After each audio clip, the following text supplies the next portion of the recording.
بسم اللہ الرحمن الرحیم۔ شروع کرتی ہوں اللہ کے نام سے جو بڑا مہربان اور نہایت رحم کرنے والا ہے۔ آج میں آپ لوگ کے لیے ایک واقعہ لے کر آئی ہوں، تو شروع کرتے ہیں۔ ملک خدا کی بانٹتا میں ہوں، فرمان رحمت عالم ہے۔ کیسے کہوں مختار نہیں، وہ کوئی مجھے سمجھائے تو۔ حضرت جابر رضی اللہ تعالیٰ عنہ فرماتے ہیں، جب ہم لوگ خندق کھود رہے تھے تو ایک سخت پتھر نکل آیا۔ لوگ رسول اللہ صلی اللہ علیہ وآلہ وسلم کی خدمت میں حاضر ہوئے اور عرض کیا، یا رسول اللہ، خندق میں بہت بڑا پتھر نکل آیا ہے۔ حضور نے فرمایا، چلو میں خود خندق میں اترتا ہوں۔ حضور کھڑے ہوئے۔ اس وقت آپ کا حال یہ تھا کہ آپ کے شکم مبارک سے پتھر بندھے ہوئے تھے، اور ہمارا بھی کچھ ایسا حال ہی تھا۔ ہم نے بھی 3 دنوں سے کچھ کھایا نہیں تھا۔ رسول اللہ صلی اللہ علیہ وآلہ وسلم نے جیسے ہی اس پتھر پر کدال چلایا، پتھر ٹکڑے ٹکڑے ہو گیا۔ میں نے عرض کیا، یا رسول اللہ، مجھے گھر جانے کی اجازت دی جائے۔ فقلت هل عندك شيء فإني رأيت رسول الله صلی اللہ تعالی علیہ وسلم خمسا شدیدا۔ گھر جا کر میں نے اپنی اہلیہ سے کہا، یہ بتاؤ کہ تمہارے پاس کچھ کھانے کے لیے ہے؟ آج میں نے رسول اللہ صلی اللہ علیہ وآلہ وسلم کو ایسی حالت میں دیکھا ہے جو میرے لیے ناقابل برداشت ہے۔ اس نے ایک بوری نکالی جس میں تھوڑے سے جو تھے، اور ہمارے پاس بکری کا ایک بچہ تھا۔ حضرت جابر فرماتے ہیں کہ میں نے بکری کا بچہ ذبح کر دیا اور گوشت کی بوٹیاں بنا کر ہانڈی میں ڈال دیا۔ میری بیوی نے جو پیسا اور گوشت کی ہانڈی پکنے کے لیے رکھ دیا۔ جب کھانا پکنے کے قریب ہوا اور میں حضور کو بلانے کی غرض سے نکلنے لگا تو میری بیوی نے مجھ سے کہا، آپ مجھے رسول اللہ صلی اللہ علیہ وآلہ وسلم اور ان کے اصحاب کے سامنے شرمندہ مت کرنا، یعنی زیادہ آدمیوں کو کھانے کے لیے مت بلا لینا۔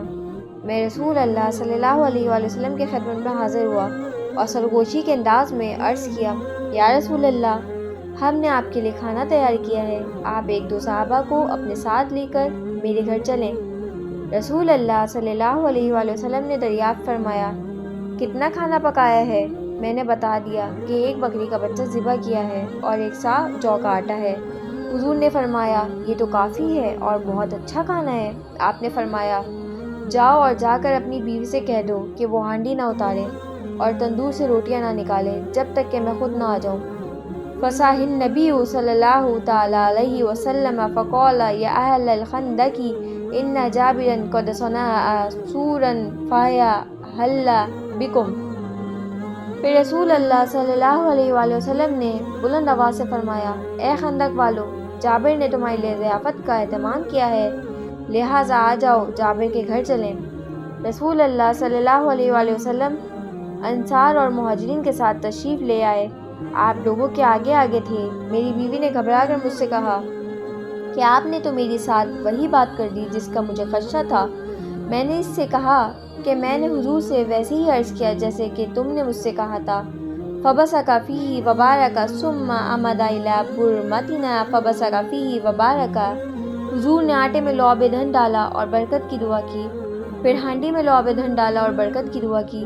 اس کے بعد حضور نے فرمایا، کسی ایک روٹی پکانے والی کو اور بلا لو تاکہ وہ میرے سامنے روٹیاں پکائے اور ہانڈی سے گوشت نکال کر دے دی جائے۔ پھر حضور نے صحابہ سے فرمایا، اندر چڑھو اور شور و گل نہ کرو۔ پھر روٹیاں توڑ کر ان پر گوشت ڈالا اور صحابہ کو کھانے کا اشارہ کیا۔ جب بھی ہانڈی سے گوشت نکالا جاتا یا تندور سے روٹیاں نکالی جاتی تو اسے فوراً ڈھک دیا جاتا۔ رسول اللہ صلی اللہ علیہ وآلہ وسلم روٹیاں توڑ کر صحابہ کو دیتے رہے اور وہ سب کھاتے رہے۔ جب سارے لوگ کھانا کھا چکے تو حضور نے فرمایا، اے جابر، اب تم بھی کھا لو، اور جن لوگوں کے گھر کھانا بھجوانا ہے ان کے ہاں کھانا بھجوا دو، کیونکہ آج کل لوگوں کو بھوک نے بہت ستایا ہے۔ حضرت جابر رضی اللہ عنہ فرماتے ہیں کہ کھانا کھانے والوں کی تعداد 1000 تھی۔ قسم خدا کی، سب نے کھانا کھا لیا اور شکم سیر ہو کر کھایا، پھر بھی کھانا بچ گیا۔ ہانڈی میں ابھی تک اتنا گوشت موجود تھا جتنا پکنے کے لیے رکھا گیا تھا، اور ہمارا آٹا بھی اسی مقدار میں موجود تھا جتنا کہ روٹی پکانے سے پہلے تھا۔ اللہ تعالیٰ نے رسول اللہ صلی اللہ علیہ وآلہ وسلم کے لعاب دہن میں کتنی خیر و برکت رکھی ہے کہ صلح حدیبیہ کے موقع پر لعاب دہن کی برکت سے سوکھا کنواں پانی سے بھر گیا۔